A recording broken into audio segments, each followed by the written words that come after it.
I don't know if the political system corrupts people or people who are susceptible to corruption desire to go into politics, or both. They're not going to fix the problem. They don't give a shit. They've proven it over and over and over again. It doesn't matter if you're on the blue team. It doesn't matter if you're on the red team. The team they're on is team me. They're incentivized not to fix the problem. They don't want term limits. They don't want age limits. They don't want, you know why?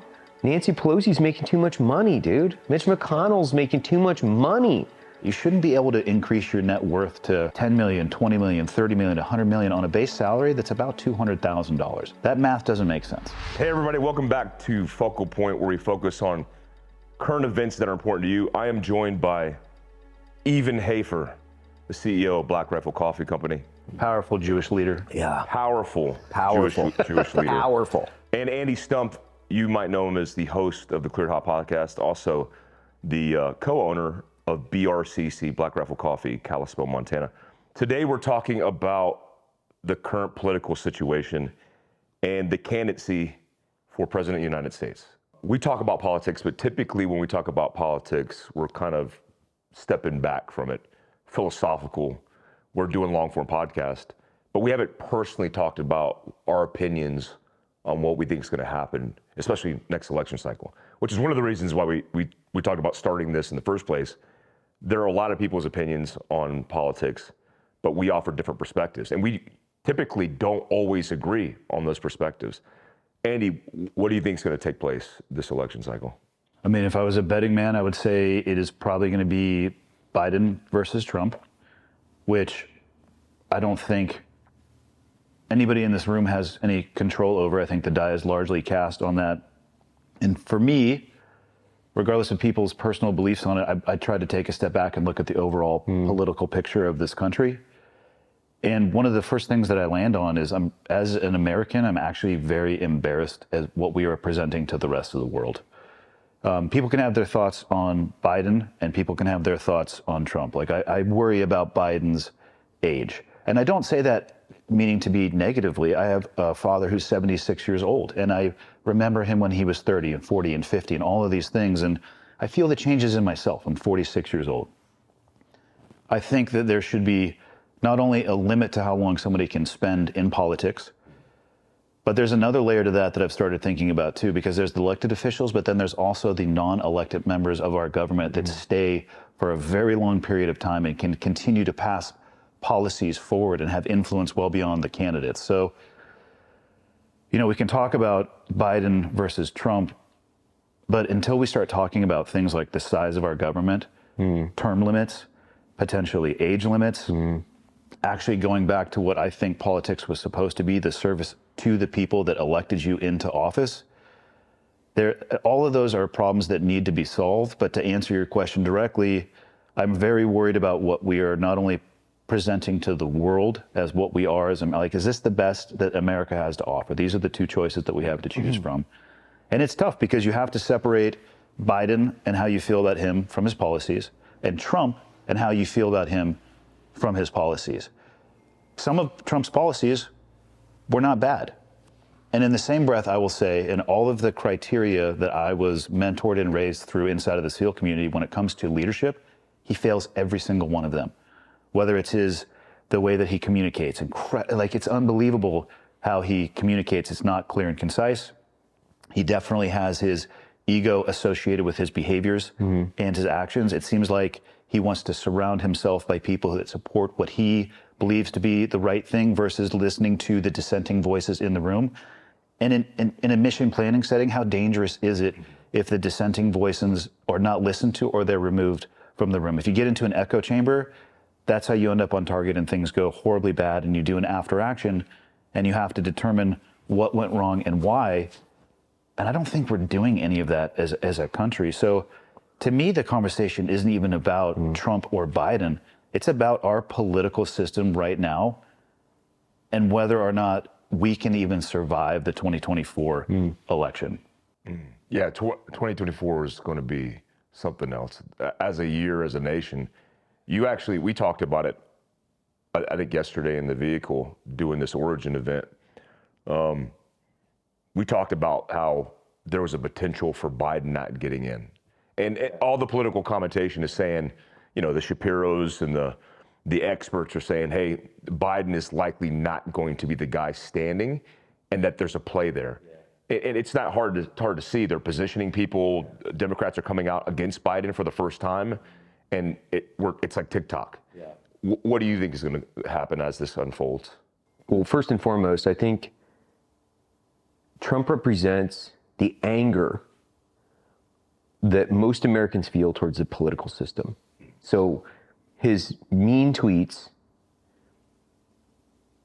are justified in the context of, like, people are angry.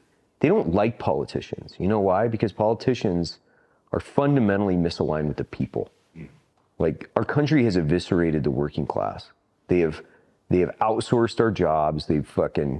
They've annihilated our economy with their stupid lockdowns around COVID, and everybody's angry, whether it's left or right. Like, they're all uniformly, one thing we can agree is our representatives have failed. They have failed. They get an F. So they're not going to fix the problem because they don't give a shit. They've proven it over and over and over again. It doesn't matter if you're on the blue team. It doesn't matter if you're on the red team. The team they're on is team me. They're incentivized not to fix the problem. Absolutely. They don't want term limits. They don't want age limits. They don't want, you know why? Nancy Pelosi's making too much money, dude. Mitch McConnell's making too much money. Like, they've the stick and the carrot have to be applied equally, which is, if you make money outside or within your political position, not only should you be bounced out, but you should be stripped of your wealth and publicly humiliated. You can't tell me that you can have inside meetings that are associated with macroeconomic issues and aligned around technical specific investment opportunities that they can make, and they can make money from this. But that's my husband. Like, everybody knows, dude. And that's on both sides of the aisle. It is. You can literally Google the net worth of politicians and the stock picks of politicians, and the top 10 to 20 people on that list are exceeding the best traders on the face of the planet. And so from a virtue, I think, well, let me rewind this, which is, I think we are inside and in the belly of the beast of a culture war that is not only taking place in America, it's taking place across Europe as well. What we're fighting is the difference between the values and virtue, what we deem as justice and the definition of logic from a Western civilization perspective.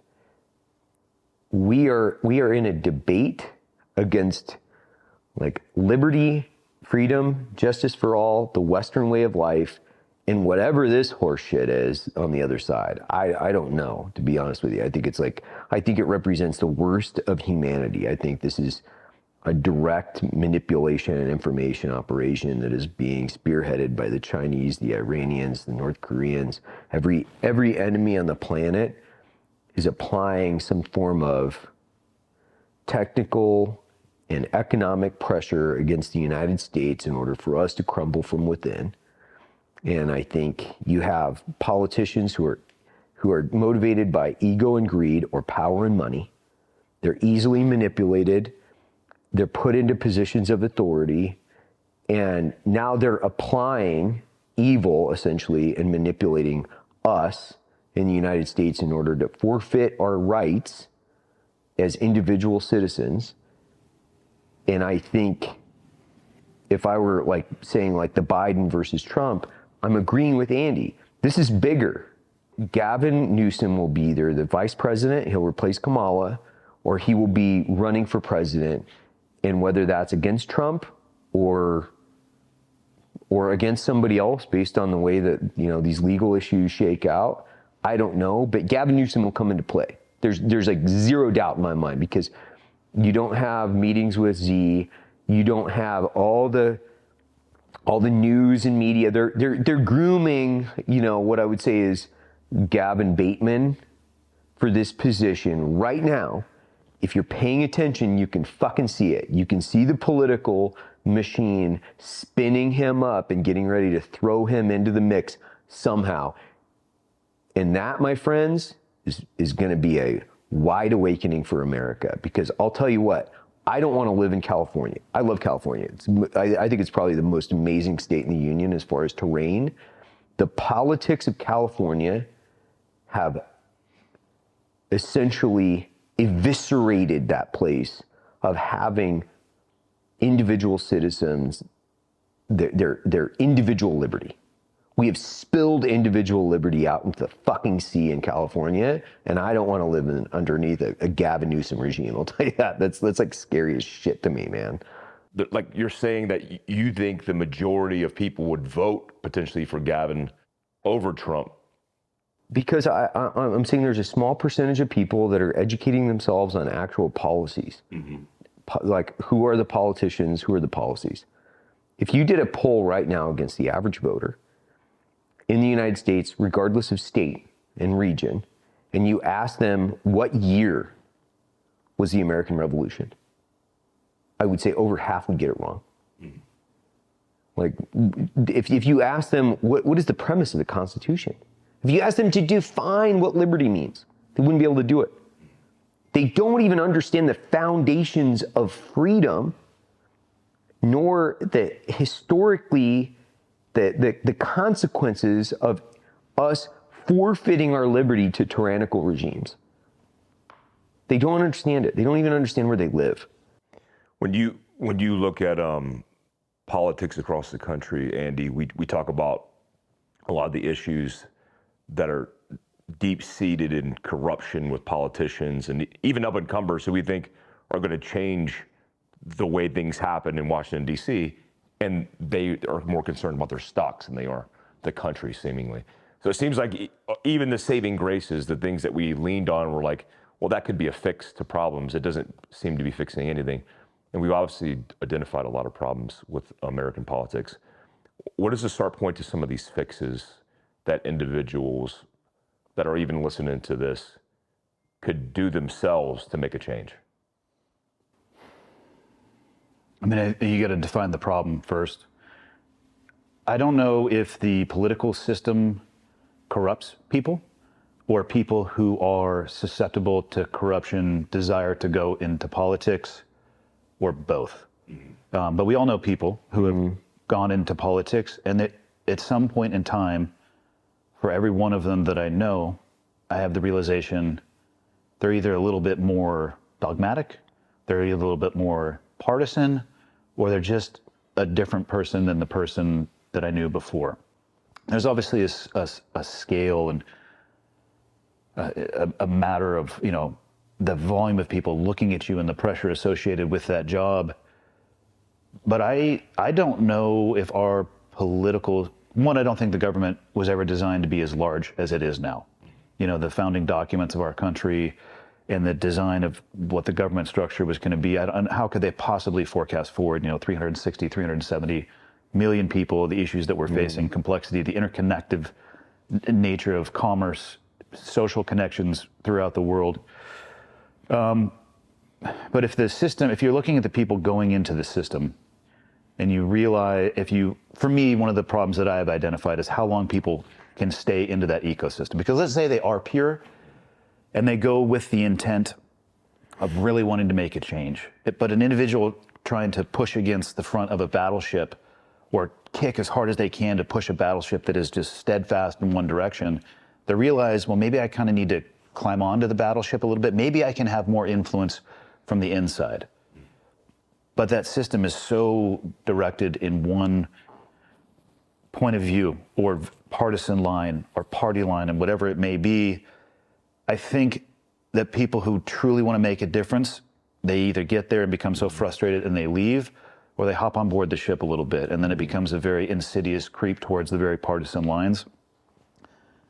To me, we would have to stop that. We would have to limit people's ability to make politics a career in their life. I don't think it was ever designed to be So a term of service. It has to be, but again, it has to go beyond the individual that is actually, like, we don't get to vote on cabinets.